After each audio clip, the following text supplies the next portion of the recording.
Hello friends, कैसे हैं आप लोग। उम्मीद करता हूँ कि आप ठीक ठाक होंगे और पढ़ाई भी चल रही होगी, है कि नहीं। मुझे लग रहा है ठंडक कुछ बढ़ गई है ना। आप लोगों को कैसा फील हो रहा है?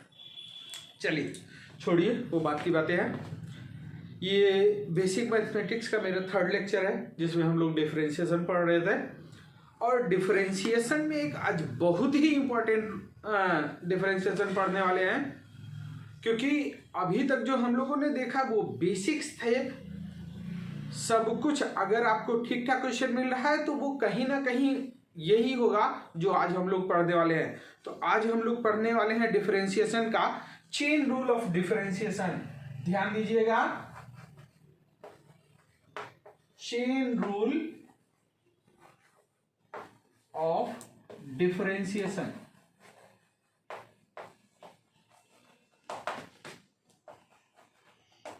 ठीक, अब सबसे पहले भाई देख लेते हैं कि चेन रूल ऑफ डिफरेंशिएशन होता क्या है और इसको हम यूज कब करते हैं। ठीक, आइए देखते हैं। सबसे पहले if y is a composite function,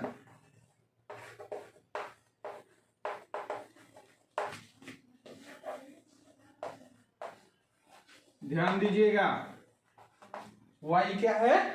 एक कंपोजिट फंक्शन है। अब आपको यही बताना होगा, सबसे पहले तो ये क्लियर होना चाहिए सर कंपोजिट फंक्शन क्या होता है। भाई कंपोजिट फंक्शन का मतलब कुछ और नहीं, अगर इसको शब्दों में लिखा जाए तो लिखेंगे फंक्शन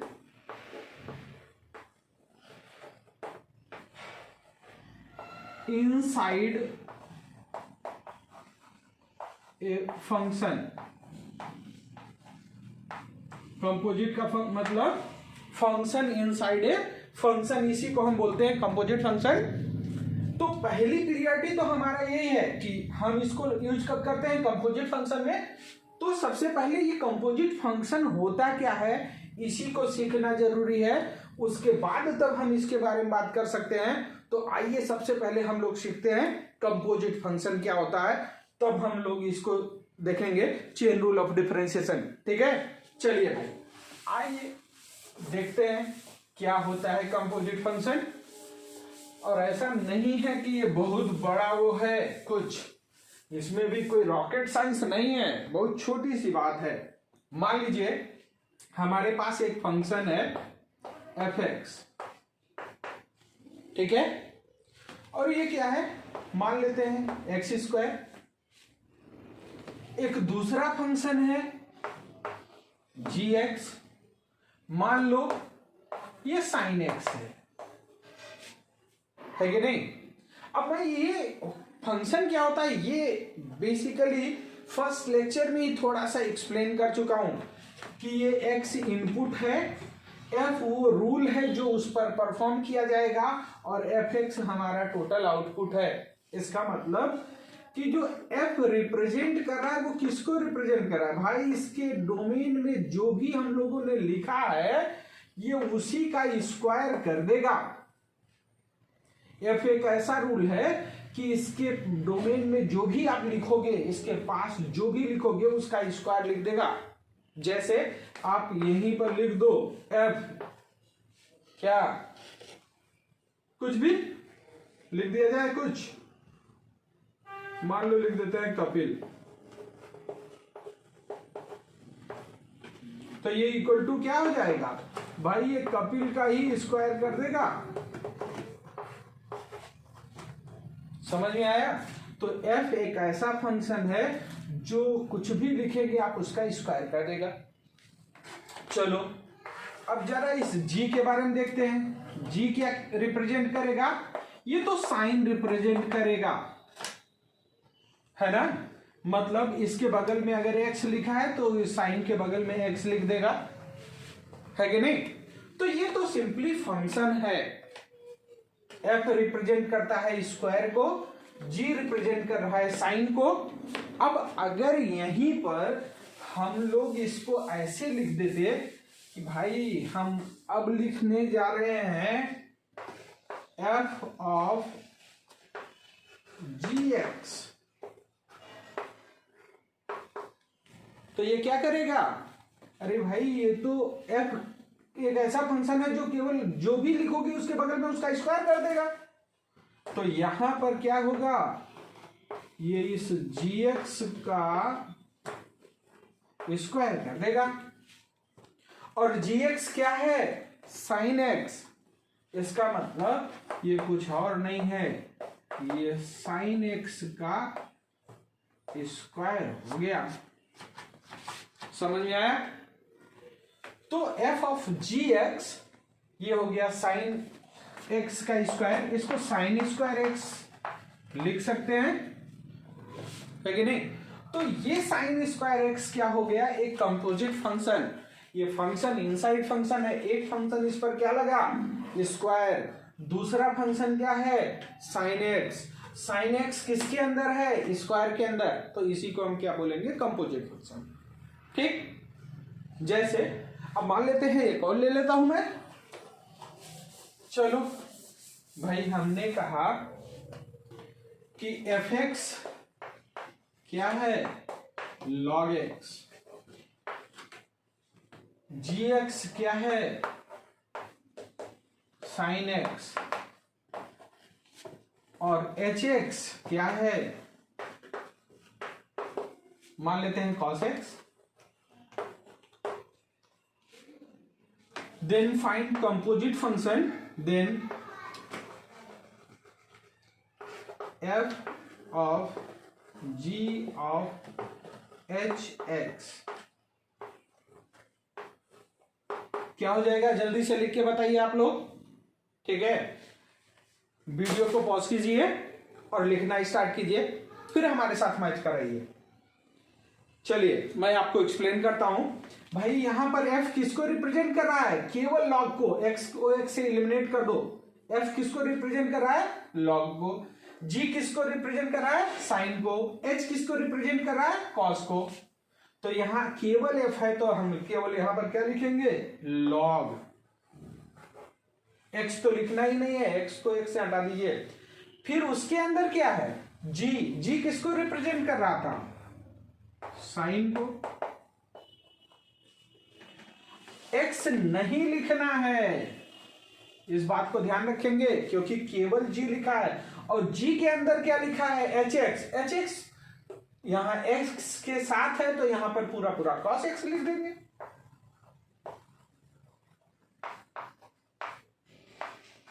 ये क्या हो गया? एक कंपोजिट फंक्शन। ठीक है, इसी को अगर हम लोग y से रिप्रेजेंट करते हैं तो हम कहेंगे y is a composite function. तो मुझे उम्मीद है कि कंपोजिट फंक्शन क्या होता है, एटलीस्ट ये आपको समझ में आ गया होगा, है कि नहीं? अगर कोई डाउट है तो आप मुझे कमेंट कर सकते हो। ठीक है, उस पर मैं और क्वेश्चन दे सकता हूं और एक्सप्लेनेशन दे सकता हूं, लेकिन मुझे नहीं लगता जरूरत है। मैं फिर से रिपीट कर रहा हूं। भाई मान लीजिए कोई function f(x) equal to log x है, x को x से मान दो, क्या हुआ? f किसको रिप्रेजेंट कर रहा है? log को। gx sin x है, यहां x को x से मार दो तो g किसको रिप्रेजेंट कर रहा है? sin को। hx cos x है, x को x से हटाओ तो h किसको रिप्रेजेंट कर रहा है? cos को। तो f of g of hx ये एक कंपोजिट फंक्शन हुआ और इसकी वैल्यू f रिप्रेजेंट कर रहा था log को, तो इसके बगल में x तो है नहीं कि आप x को लिखोगे, तो log लिख दिया केवल। g रिप्रेजेंट कर रहा था sin को, तो sin लिख दिया। hx पूरा पूरा है तो पूरा पूरा लिख दिया, हो गया कंपोजिट फंक्शन। समझ में आया? तो इस तरीके से अगर कहीं कंपोजिट फंक्शन है तो उसका डिफरेंशिएशन हम लोग चेन रूल से देते हैं। ठीक है, तो आइए अब हम लोग देख लेते हैं कि चेन रूल होता क्या है। ठीक, चलिए भाई, मुझे उम्मीद है कि आप लोगों को चेन रूल समझ में आ गया हो, एटलीस्ट कंपोजिट फंक्शन समझ में आ गया होगा। अब चेन रूल देख लेते हैं, ध्यान दीजिए। चेन रूल हमने कहा if y is a composite function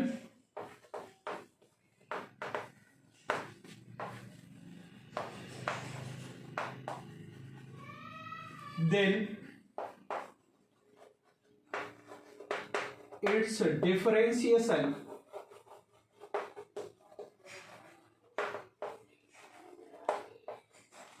can be given by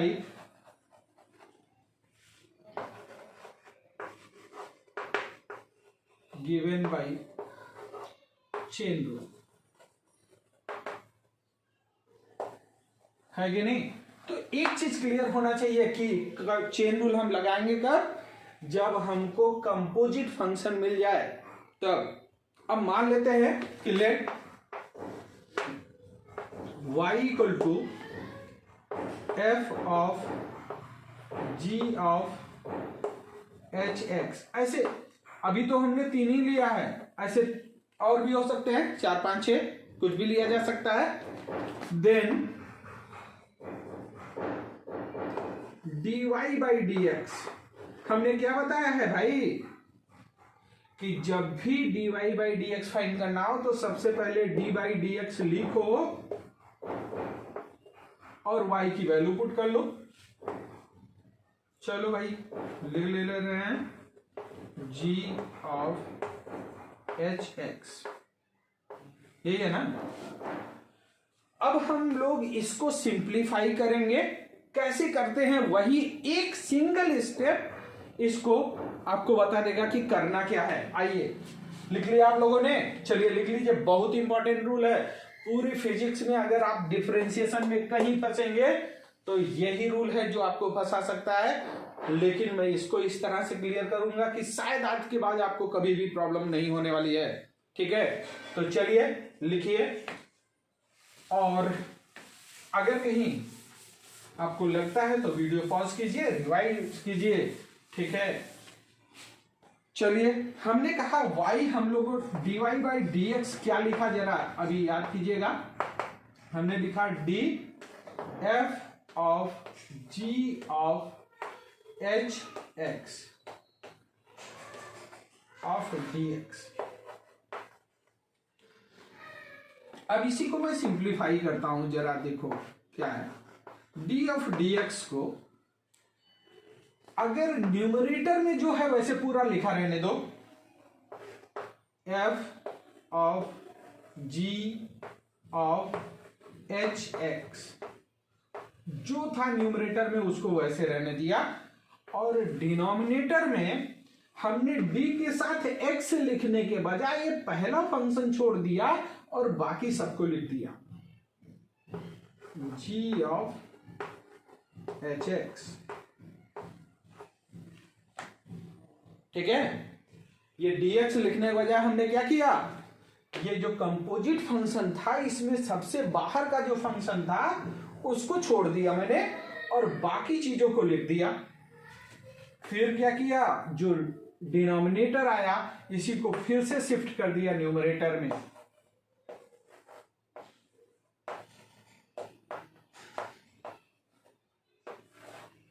और फिर वही प्रोसेस, नीचे d के साथ में क्या लिखेंगे, सबसे बाहरी फंक्शन को छोड़ दीजिए और अब ये आ गया hx। फिर करेंगे इसको न्यूमरेटर में शिफ्ट। ये काम कब तक करते रहेंगे, जब तक नीचे dx ना मिल जाए। ठीक है, ध्यान दीजिए, हमने क्या किया, इसको न्यूमरेटर को वैसे रहने दिया, डिनोमिनेटर में dx लिखने के बजाय हमने बाहरी फंक्शन को छोड़ दिया और इसको लिख दिया। फिर d के साथ इसको न्यूमरेटर में शिफ्ट किया और यहां भी वही काम किया, हमने बाहरी फंक्शन को छोड़ा और hx लिख दिया। यहां भी इसको ब्रैकेट लगाना है तो लगा लो, उससे कुछ है नहीं। फिर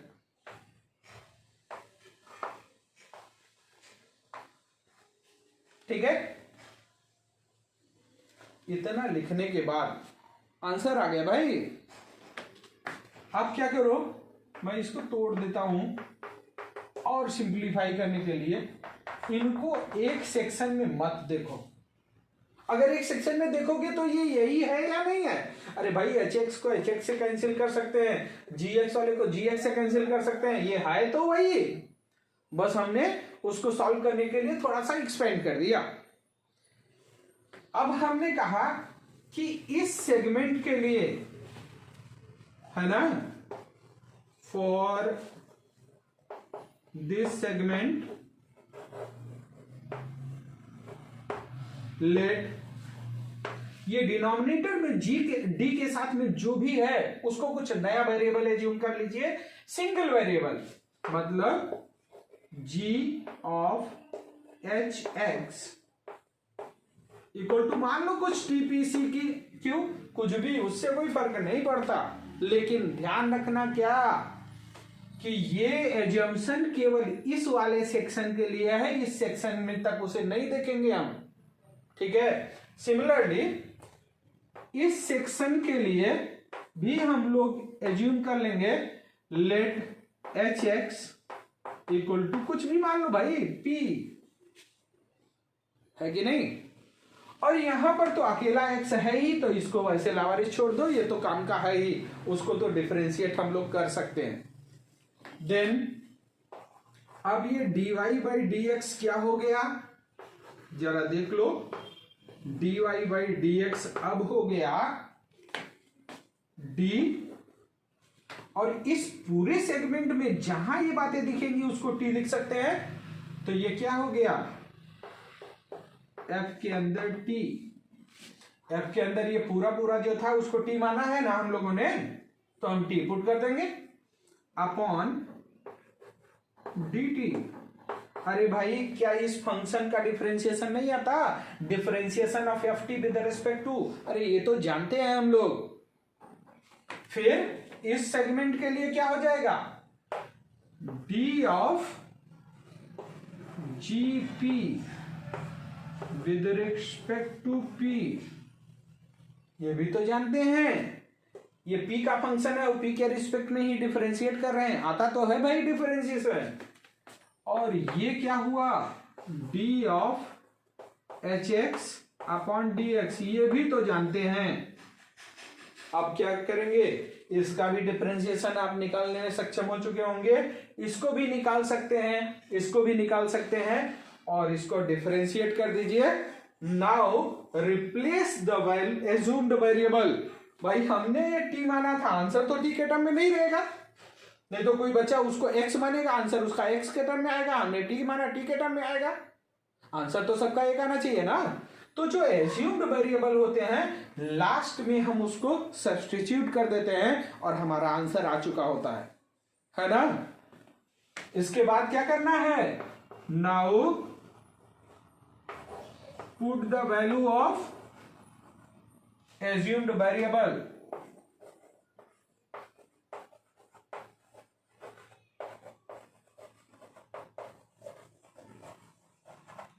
कब, आफ्टर डिफरेंशिएशन। अब हो सकता है कि अभी आपको टफ लग रहा हो, लेकिन विश्वास कीजिए कि अगर ये ऑनेस्टली इसको लिख लिया तो अब हम लोग ऐसे ढेर सारे क्वेश्चन करने वाले हैं आज इस पर और सॉल्व करेंगे। देखिएगा आपको समझ में आएगा कि वास्तव में चेन रूल कितना आसान है, ठीक है। तो हो सकता है ये अभी देख के आपको डर लगता हो, इतना बड़ा बड़ा क्या लिख दिया सर ने, नहीं, आप बिल्कुल टेंशन मत लीजिए, कुछ एग्जांपल्स देखते हैं और वहां से आपको क्लियर हो जाएगा। अगर आपने अभी तक मेरा वीडियो सारे देख रखे हैं, फर्स्ट सेकंड देख रखा, अगर नहीं देख रखा है तो मैं आपसे रिक्वेस्ट करूंगा कि उसे जरूर देख लीजिए, तभी, नहीं तो हो सकता है कि प्रोडक्ट रूल और क्वेश्चन रूल से रिलेटेड कुछ आ जाए तो वहां आप फंस जाएंगे। इसलिए पहले उन दोनों वीडियो को देखिए, बाद में इसको देखिए। आइए देखते हैं हम लोग एक एग्जांपल।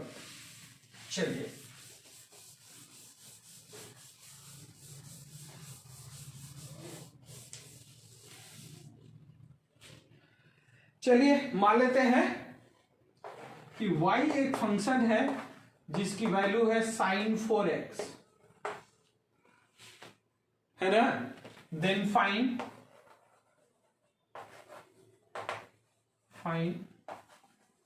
dy by dx। ध्यान दीजिए, बहुत ही बेसिक से मैंने स्टार्ट किया है एग्जांपल्स को, तो मुझे उम्मीद है कि अगर आप मेरे साथ मेंटेन है तो लास्ट एग्जांपल तक आपको हर एक बातें क्लियर हो जाएंगी। आइए देखते हैं। अरे भाई y साइन x अगर होता तो उसका डिफरेंशिएशन जानते थे हम लोग, लेकिन ये तो यहां पर 4x आ गया। इसका मतलब ये कंपोजिट फंक्शन है। कैसे? अरे भाई मान लो f(x) इक्वल टू है sine x, f(x) equal to क्या है? साइन x, और एक gx इक्वल टू है 4x, तो f ऑफ gx ही तो साइन 4x आएगा। मतलब सिंपली आप इस चीज को जानते हैं, जहां x होना चाहिए था उस x के बजाय कुछ भी रिप्लेसमेंट हो गया, इसका मतलब वो कंपोजिट फंक्शन बन चुका है। ठीक है, तो डिफरेंशिएशन के लिए करना क्या है, आइए देखते हैं। हमने कहा कि हम लोग लिखेंगे dy बाई डी एक्स, ठीक। इसके बाद भाई d के साथ जो y की वैल्यू दी है पूरा पूरा लिख देंगे, लिख दिया। फिर डिनोमिनेटर के में d के साथ में x नहीं लिखेंगे, डिनोमिनेटर में क्या लिखेंगे d के साथ? भाई जो बाहर वाला फंक्शन है उसको उड़ा दो, खाली खाली 4x लिख दो। फिर इसको शिफ्ट कर दो न्यूमरेटर में, और अब यहां से और तो कुछ बचा नहीं, dx लिख देते हैं। अब हमने कहा ये दो सेगमेंट में हो गया। इस सेगमेंट के लिए हमने कहा कि एज्यूम कर लेते हैं late 4x equal to t, तो क्या होगा भाई, ये हो गया d साइन, इस 4x को t एज्यूम कर चुके हैं हम लोग, इंटू इसका डिफरेंशिएशन तो पता है, 4 बाहर आ जाएगा और ये d by d x of x हो जाएगा। x का डिफरेंशिएशन 1 होता है कि नहीं? ये क्या हो गया? अरे भाई ये तो साइन t का डिफरेंशिएशन t के रिस्पेक्ट में, अगर साइन x का डिफरेंशिएशन x के रिस्पेक्ट में cos x होता है, ये पता है ना, d by d x of sine x equal to क्या है? cos x। साइन x का डिफरेंशिएशन x के रिस्पेक्ट में, तो यहाँ cos, भाई यहाँ x के रिस्पेक्ट में कर रहे हो तो यहाँ x था तो यहाँ भी x था। अब यही यहाँ पर t हो गया, यहाँ पर t हो गया, तो यहाँ भी तो t आ जाएगा, बस इतना ही फर्क है। तो हम लोग क्या करेंगे, इसको लिखेंगे cos t, और ये हो गया 4, इसका 1 है ना। तो आंसर क्या आ गया? 4 cos t। और हमने कहा कि t के टर्म में तो आंसर दे नहीं सकते, जो एज्यूम्ड वेरिएबल है डिफरेंशिएशन के बाद उसको पुट करना होगा, तो आंसर हो गया 4 cos 4x। समझ में आया है ना मजेदार चीज? लेकिन आप ये मत समझिए कि एक ही क्वेश्चन में हो जाएगा, अभी ऐसे ढेर सारे क्वेश्चन हम लोगों को सॉल्व करने होंगे, क्योंकि हो सकता है कहीं डाउट हो, और मैं नहीं चाहता कि अगर आप हमारे चैनल पे हैं तो आपको कहीं डाउट हो। ठीक है, तो चलिए देखते हैं दूसरा क्वेश्चन। समझ में आया ना? चलिए भाई, अच्छा अब मैं कहूंगा कि अगर आपको समझ में आ गया है तो एक क्वेश्चन आप लिखने के बाद वीडियो पॉज कीजिए और मेरा क्वेश्चन सॉल्व कीजिए। अगर हो जाता है तो वेल एंड गुड, नहीं होता है तो टेंशन नहीं है भाई, मैं अभी भी खड़ा हूं यहीं पर। मान लो क्या लिख दिया जाए, चलो cos x cube, then dy by d x क्या होगा, जल्दी से बता दीजिए, पॉज कीजिए वीडियो और सॉल्व कीजिए।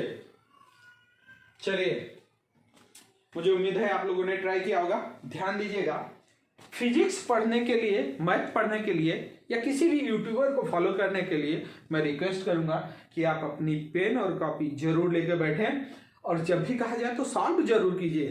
ठीक है, सॉल्व करने से क्या होगा कि ये नहीं होगा कि बस हवा में पढ़ते जा रहे हैं, केवल देखने से चीजें समझ में नहीं आ सकती। आइए देखते हैं। तो हमने कहा हमको फाइंड करना क्या है, dy बाई डी एक्स। अब क्या करेंगे हम, भाई d के साथ जो दिख रहा है सब लिख लो, अच्छा ये कंपोजिट है या नहीं है भाई? x की जगह कुछ और दिख गया तो हमने कहा कंपोजिट है, तो लिख लिया। अब यहां डिनोमिनेटर में d के साथ क्या लिखोगे भाई? पहला वाला छोड़ दो, बचा क्या? X cube. फिर इसको शिफ्ट करो ऊपर,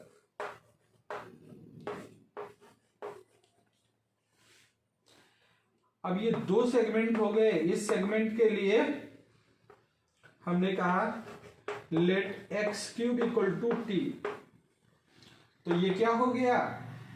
D cos t upon d t. और ये क्या हो गया? इसका डिफरेंशिएशन तो आता है यार, ये रूल नंबर सेकंड है कि नहीं है? 3x to the power 3 minus 1 है ना।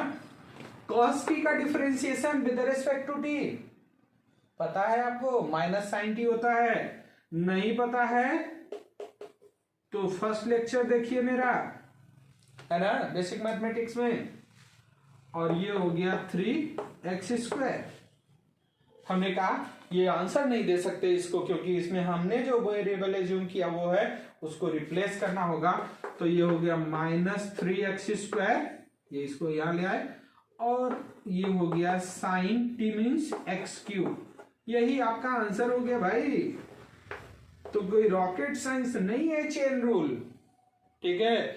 बस थोड़ा ध्यान देने की बातें हैं कि अगर कंपोजिट आपको मिला तो हम लोगों को क्या करना होगा? न्यूमरेटर में डी के साथ सब कुछ लिखो, फिर डिनोमिनेटर में डी के साथ पहला फंक्शन छोड़ो और लिख दो, उसको शिफ्ट करो न्यूमरेटर में, फिर उसमें जो फर्स्ट दिख रहा है उसको छोड़ो, फिर लिख दो। ये काम कब तक करना है? जब तक डिनोमिनेटर में एक्स ना मिल जाए। और जितने सेगमेंट में हो उन सब सेगमेंट में डिनोमिनेटर में डी के साथ में है उसको कोई एक सिंगल वेरिएबल एज्यूम कर लो, आपको देखने में आसानी हो जाएगी, ठीक है। थोड़ा प्रैक्टिस कर लोगे तो ये भी करना नहीं पड़ेगा, है ना, क्योंकि मैंने सिखाया है क्या? D Ram to the power 4 upon d Ram, याद है? Rule number second, differentiation of Ram to the power 4 with respect to Ram. ये रूल नंबर सेकेंड की तरह है या नहीं है? जिसके रिस्पेक्ट में कर रहे हो पावर उसी के ऊपर है। तो क्या एज्यूम करना कि राम को टी माने, पी माने, सी माने? कुछ नहीं, हमको दिख रहा है तो। लेकिन ये आपको कब दिखेगा? जब थोड़ी सी प्रैक्टिस हो जाएगी। इसीलिए वो प्रैक्टिस के लिए ही हमने कहा इसको एज्यूम कर लीजिए, है ना, थोड़ा सा आसानी होगी उसके बाद, ठीक। चलिए आइए एक और क्वेश्चन किया जाए। अच्छा, कितने लोग ऐसे थे जिनके आंसर आ चुके हैं? अगर आए गए थे तो जरूर कमेंट कीजिए, ठीक है। चलिए एक और नहीं आए थे तो अगले क्वेश्चन को ट्राई कीजिए। हमने कहा इफ y इक्वल टू, भाई लिख लेते हैं क्या, tan cube x, then find dy by d x. चलो जल्दी से बता दो, वीडियो पॉज कीजिए, सॉल्व कीजिए, ठीक है। और उसके बाद मैं सॉल्व कर रहा हूं, सॉल्यूशन मैच करवाइए, है कि नहीं। आइए अब हम लोग देखते हैं कि क्या होगा। हमने तो कुछ नहीं करना है यार, आप लिखो dy बाई डी एक्स, यही तो निकलना है ना।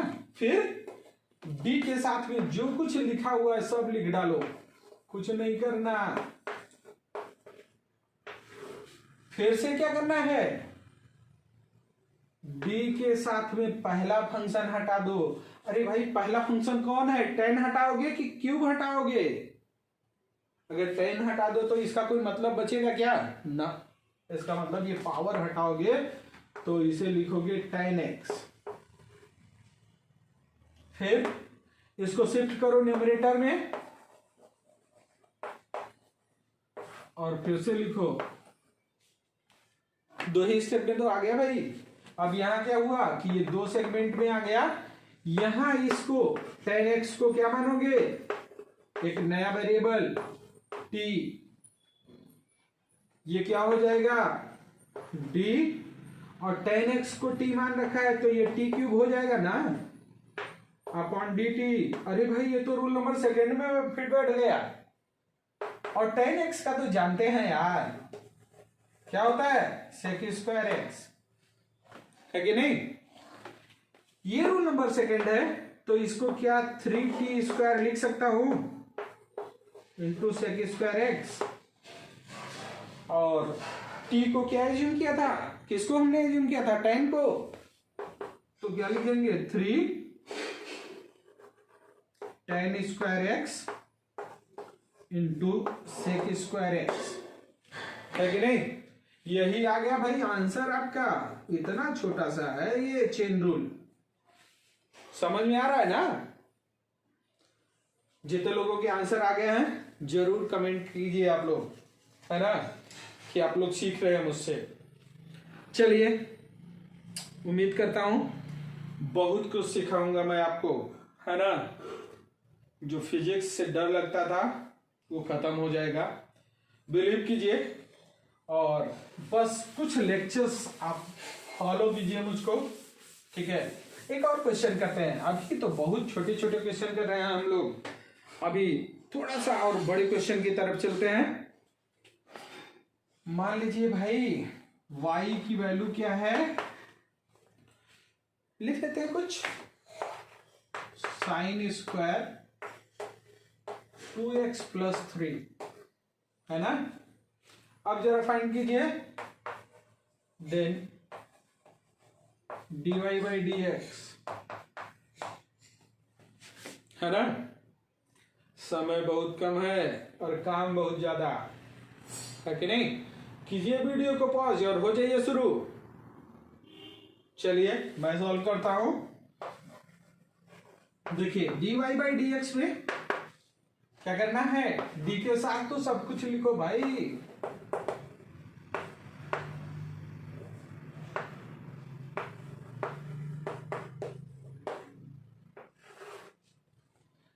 फिर डिनोमिनेटर में क्या करोगे, पहला फंक्शन किसको एज्यूम करोगे, स्क्वायर को। कहीं भी पूरे फंक्शन का होल पावर है तो वो पहला ही फंक्शन होगा, तो इसको हटा देते हैं, लिख देते हैं साइन 2x + 3। फिर इसको शिफ्ट करते हैं डी के साथ, sign 2x + 3 upon D, sign हटा दो 2x + 3, फिर डी 2x + 3 अपॉन dx, हो गया ना। चलिए भाई, अब ये टोटल कितने सेगमेंट हो गए, 1 2 और 3। इसके लिए क्या करोगे, let sine 2x + 3 equal to क्या, t, इधर 2x + 3 इक्वल टू p, और यहां तो x है, सिंगल वेरिएबल वो खुद ही है। ये अब क्या कन्वर्ट हो गया, ये dy/dx जो है ये बदल गया d, और साइन 2x + 3 को ही हमने t मान रखा है, इसका मतलब ये t² हो जाएगा, और यहां dt। फिर अब इसको उधर मत देखिएगा, हमने कहा है कि जो ये एज्यूम किया हमने ये केवल इस सेगमेंट के लिए, ठीक है। फिर इसमें d साइन, यहां हमने 2x + 3 को p एज्यूम किया था अपॉन dp, और इसका तो डिफरेंशिएशन आता है आपको, क्यों, ओपन करेंगे तो d/dx 2x के साथ और 3 के साथ भी, तो 2 + 0, ये हो जाएगा ना डिफरेंशिएशन। चलिए अब ये क्या रूल नंबर सेकेंड में आ रहा है या नहीं, मुझे तो लग रहा है, तो क्या लगा देते हैं रूल नंबर सेकेंड, 2t⁻2 - 1। ये क्या हो गया, ये sine p with respect to p। अरे भाई यहाँ x था, यहाँ x था तो cos x लिखते थे, यहाँ भी है यहाँ भी है, तो क्या लिखोगे, cos p, और इंटू 2। अब ये 2 और ये 2 मल्टीप्लाई होके हो गया 4 t⁻1, और t है क्या, sign 2x + 3 cos 2x plus 3 है कि नहीं भाई। p को भी तो हमने क्या माना था 2x प्लस 3, तो यहां रख दिया। यही हमारा आंसर हो गया, है ना। और थोड़ा सा और ट्रिग्नोमेट्री पढ़ ले तो ये 2 हो जाएगा, और sign A cos A, 2 sign A cos A, sign 2 ए होता है कि नहीं। तो ट्रिग्नोमेट्री पढ़ लेंगे तो 2 sign 2 under bracket 2x plus 3 भी हो सकता है, लेकिन वो थोड़ा ट्रिग्नोमेट्री पढ़ेंगे तब, अभी छोड़ो उसको। समझ में आया ना, आ गया तो बहुत अच्छी बात, नहीं आया तो एक और एग्जांपल देखो।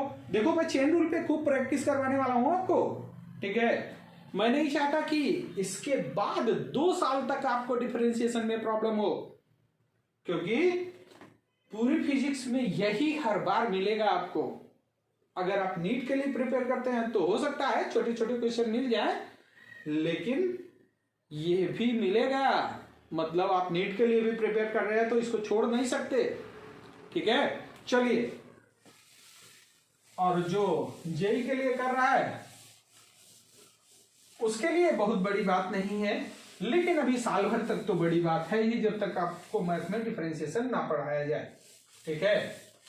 और साल भर की फिजिक्स के पढ़ने के लिए ये पढ़ना ही होगा, ठीक। लेकिन मैं इतना जरूर पढ़ा दूंगा कि आपके 1-2 चैप्टर हो जाएंगे डिफरेंशिएशन के। y इक्वल टू, अगर आप बोर्ड के स्टूडेंट हैं और आर डी शर्मा लगाना चाहते हैं तो 1-2 एक्सरसाइज तो हो ही जाएगा, है कि नहीं। मान लीजिए y इक्वल टू है cos square x cube, then dy by dx क्या होगा, जरा पॉज कीजिए और कैलकुलेट कीजिए, क्योंकि अब तक मैं इतना बता चुका हूं कि मुझे उम्मीद है कि इसका आंसर आप जरूर कर सकते हो, ठीक है। चलिए अब मैं करता हूं, है कि नहीं, और आप मैच करवाइए।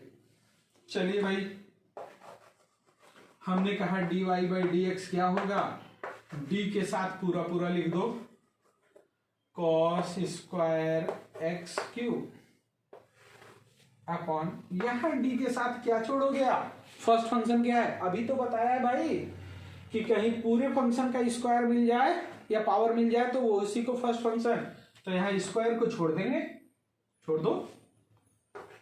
क्या cos x क्यूब लिख सकते हैं ना, फिर इसको ऊपर शिफ्ट करो,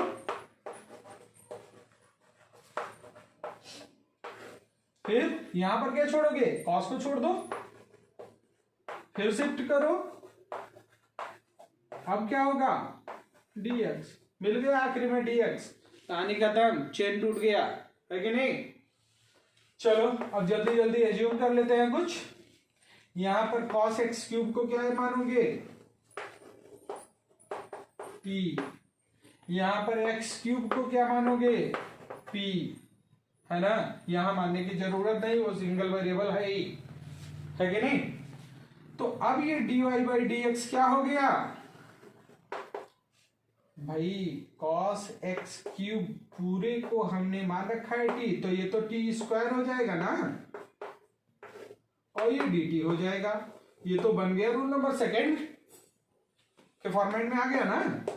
और यहां पर d cos p upon dp, और इसका डिफरेंशिएशन ही कर देते हैं भाई, 3x स्क्वायर होगा। अब तक तो सीख गए होंगे। इसका डिफरेंशिएशन 2t, इसका माइनस ऑफ कॉस, कॉस का क्या होगा माइनस ऑफ साइन p, और ये हो गया 3x स्क्वायर, तो ये क्या हो गया -6, 2 इंटू 3 6, ये माइनस साइन x स्क्वायर, और t को हम लिखेंगे cos x क्यूब, और साइन p को हम लिखेंगे x क्यूब, है कि नहीं। यही आंसर है भाई,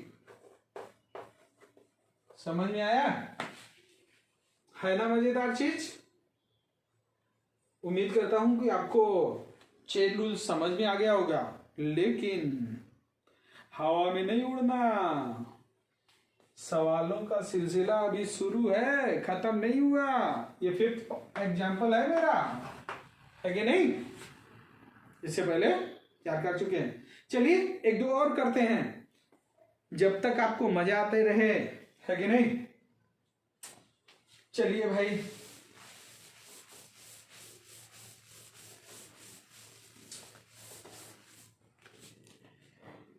मान लो y की वैल्यू √x sin x है। चलो जल्दी से करके दिखाओ, है ना? पॉज करो वीडियो और शुरू हो जाओ, फिर मैं करता हूं, है कि नहीं? चलिए आइए करते हैं हम। भाई dy/dx लिखना है हमको, फिर क्या करना है, d के साथ सब कुछ लिख डालो। ये क्या है, x sin x to the power 1/2। Under root का मतलब यही होता है ना। उसके बाद क्या लिखोगे, d के बाद x sin x, क्या हुआ, पहला फंक्शन हटा दिया हमने, पावर। हमने बताया पूरे फंक्शन का जब भी होल पावर मिलेगा तो क्या करेंगे, पहला उसी को मानेंगे, उसी को विदाई दे देंगे, चल भाई तू हट। फिर इसको शिफ्ट कर दो न्यूमरेटर में,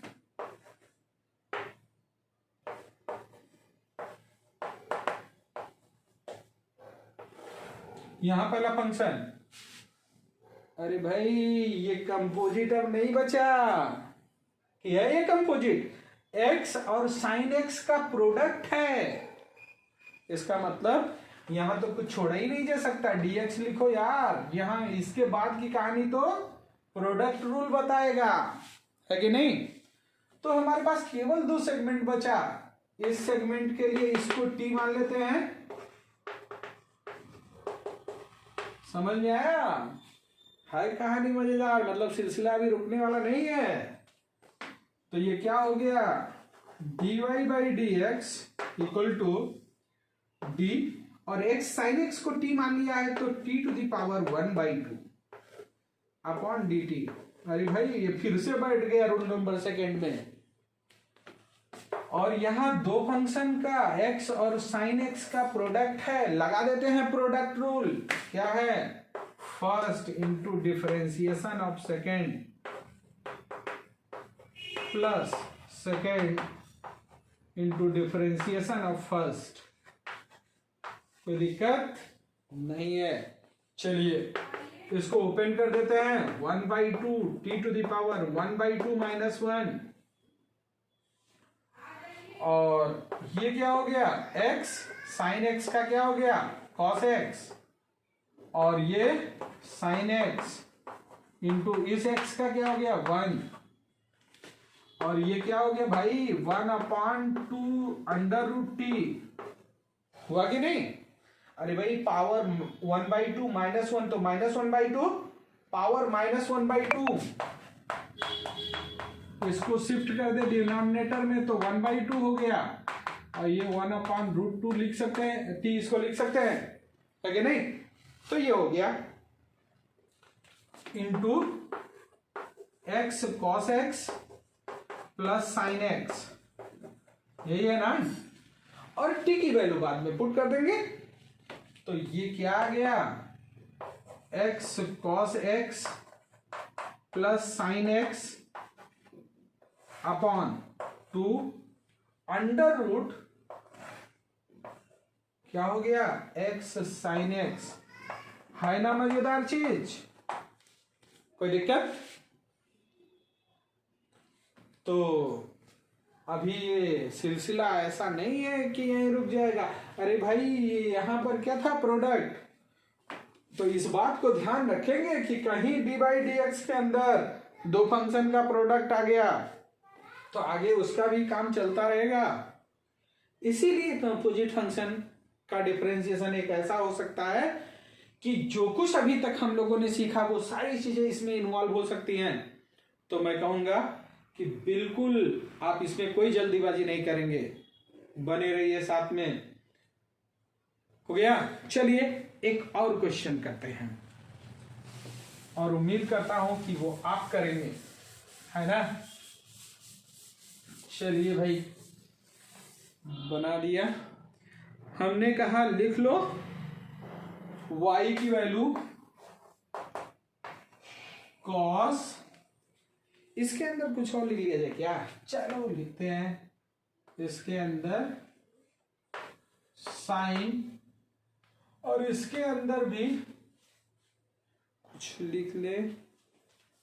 चलो under root ax plus b, है क्या नहीं? चलो भाई, then find dy by dx। चलिए फाइंड कीजिए। अब तक कितना सिखा चुका हूं कि इसका आंसर कर सकते हैं आप लोग। वीडियो पॉज कीजिए और सॉल्व कीजिए, हो जाएगा आपसे, विश्वास कीजिए। क्या हुआ? हो गया। चलिए देखते हैं, मैं करता हूं, मैच करवाइए जरा भाई। ये dy by dx he find करना है और लिख दिया न्यूमरेटर में d के साथ सब कुछ का। चल भाई, जो कुछ भी है आजा सामने, निपट लेते हैं आज हम लोग, है ना। और फिर क्या लिखेंगे? इस d के साथ पहला छोड़ दो यार, तो ये क्या हो गया? Sine under root ax plus b. फिर भेज दो इसको ऊपर। चल भाई तरक्की कर ले।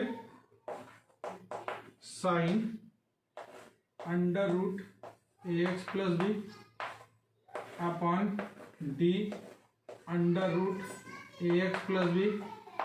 फिर भेजो ऊपर ax plus b to the power 1/2।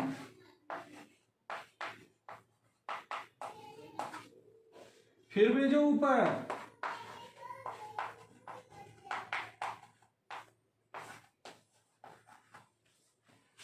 हो गया कि नहीं? इस सेगमेंट के लिए इसको मान लिया t, इसको मान लिया p, इसको मान लिया कुछ भी यार, मानो क्या मान लिया जाए? q। और इसको तो मानना है नहीं। ये क्या बन गया? d cos t upon dt। ये क्या बन गया? d sin p upon dp। ये क्या बन गया? d q to the power 1/2 upon dq। और इसका तो जानते हैं भाई, a इंटू 1 प्लस 0, इसको डायरेक्ट डिफरेंशिएशन कर दिया। अब ये सब के डिफरेंशिएशन आते हैं आपको। cos p का क्या हो गया? Minus sine t. साइन p का क्या हो गया? cos p। इसका क्या हो गया? 1/2 q to the power minus 1/2 और इंटू a, है ना। लिख लेते हैं भाई, माइनस a को इधर लिख देते हैं 1 अपॉन, या सॉरी 1 की बजाय a अपॉन 2, और q to the power minus है तो अंडर रूट q लिख दिया जाए। इस q को पावर -2, तो क्या मैं इसको ऐसे लिख सकता हूं? 1/2 अंडर रूट q, है कि नहीं? तो इसी को सिंप्लीफाई करते हैं। q क्या आना था हम लोगों ने? ax plus b. तो लिख दो भाई ax प्लस बी, है कि नहीं? चलो ये हो गया, ये हो गया। साइन टी, साइन टी किसको एज्यूम किया था? साइन के अंदर फिर से साइन और इसके अंदर under root ax plus b. और p किसको माना था? इंटू कॉस, p माना था under root ax plus b को, है ना मजेदार? यही है dy बाई dx। मतलब क्वेश्चन कितना भी बड़ा क्यों ना हो, आप सीक्वेंस को नहीं तोड़ते हैं, आंसर आएगा, ये मेरी गारंटी है। समझ में आया? चलिए अब जो है, मुझे लग रहा है कितने क्वेश्चन हो गए, हमको लग रहा है 5 6 7, ये 7th एग्जाम्पल है। ठीक है, एक और कर लिया जाए क्या? चलो ये छोड़ते हैं, है ना? मुझे उम्मीद है कि आप लोगों को समझ में आ गया होगा, और मैं सॉल्व नहीं करता हूं, फिर भी एक क्वेश्चन लिख देता हूं, जरा आप लोग ट्राई कीजिएगा। y की वैल्यू दिया हुआ है क्या? cos x cube into e to the power x, then dy by dx क्या होगा? चलो जरा निकाल दो। और मुझे लग रहा है ये 8th क्वेश्चन है, मैं उम्मीद करता हूं कि आता है तो कमेंट जरूर करेंगे, है कि नहीं? कि सर आंसर ये होगा। मैं आंसर चेक करने की कोशिश करूंगा। एक और लिख लेते हैं, y equal to under root क्या हो जाए, 1 minus x square upon 1 plus x square, है ना? सबका वही काम करना है, dy बाई dx फाइंड करना है ना? बहुत है यार, लेकिन कम से कम 10 तो पूरा कर ही लिया जाए। y equal to e to the power x log के अंदर क्या लिख दिया जाए, साइन 2x। अब ये सब मत सोचिएगा कि ये साइन में मॉड रहेगा नहीं रहेगा, आप भूल जाओ भी उसे, है ना? ये x ऐसे है कि उसमें मैं मॉड लिखना नहीं चाहता, नहीं तो और अभी थोड़ा सा परेशान हो जाएंगे आप। वो डोमेन रेंज मैथ वाले सर का काम है, इतना बस करके दिखाओ, ठीक है? और मुझे उम्मीद है कि जरूर आप लोग अटेम्प्ट करेंगे। अटेम्प्ट हो जाता है तो आंसर मुझे कमेंट कर सकते हैं, ठीक है? चलिए फिर, तो मुझे लग रहा है कि आज का लेक्चर आपको अच्छा लगा होगा, ठीक है? और इसके बाद डिफरेंशिएशन में कुछ बचता नहीं है। हाँ, इसके बाद अगर कुछ बचता है तो अब हम लोग सीखेंगे कि भाई ये सब बकवास हम कर ही क्यों रहे थे, है कि नहीं? अरे 3 लेक्चर हो गया भाई, लगभग 3 घंटे तो हो ही गए सीखते सीखते, है कि नहीं? तो ये डिफरेंशिएशन हम लोगों ने सीखा क्यों, कहीं ये हमारे बेकार तो नहीं गए? बिलीव कीजिए, ये 3 घंटे फिजिक्स में 30 घंटे बचाएंगे आपके, ठीक है? तो अब हम सीखेंगे कि वास्तव में अब हमने डिफरेंशिएशन सीखा क्यों है, फिजिक्स में इसका यूज क्या है। नेक्स्ट टाइम पर जरूर मिलते हैं हम लोग, है ना? और उम्मीद करता हूं कि जल्दी मुलाकात होगी। नमस्कार।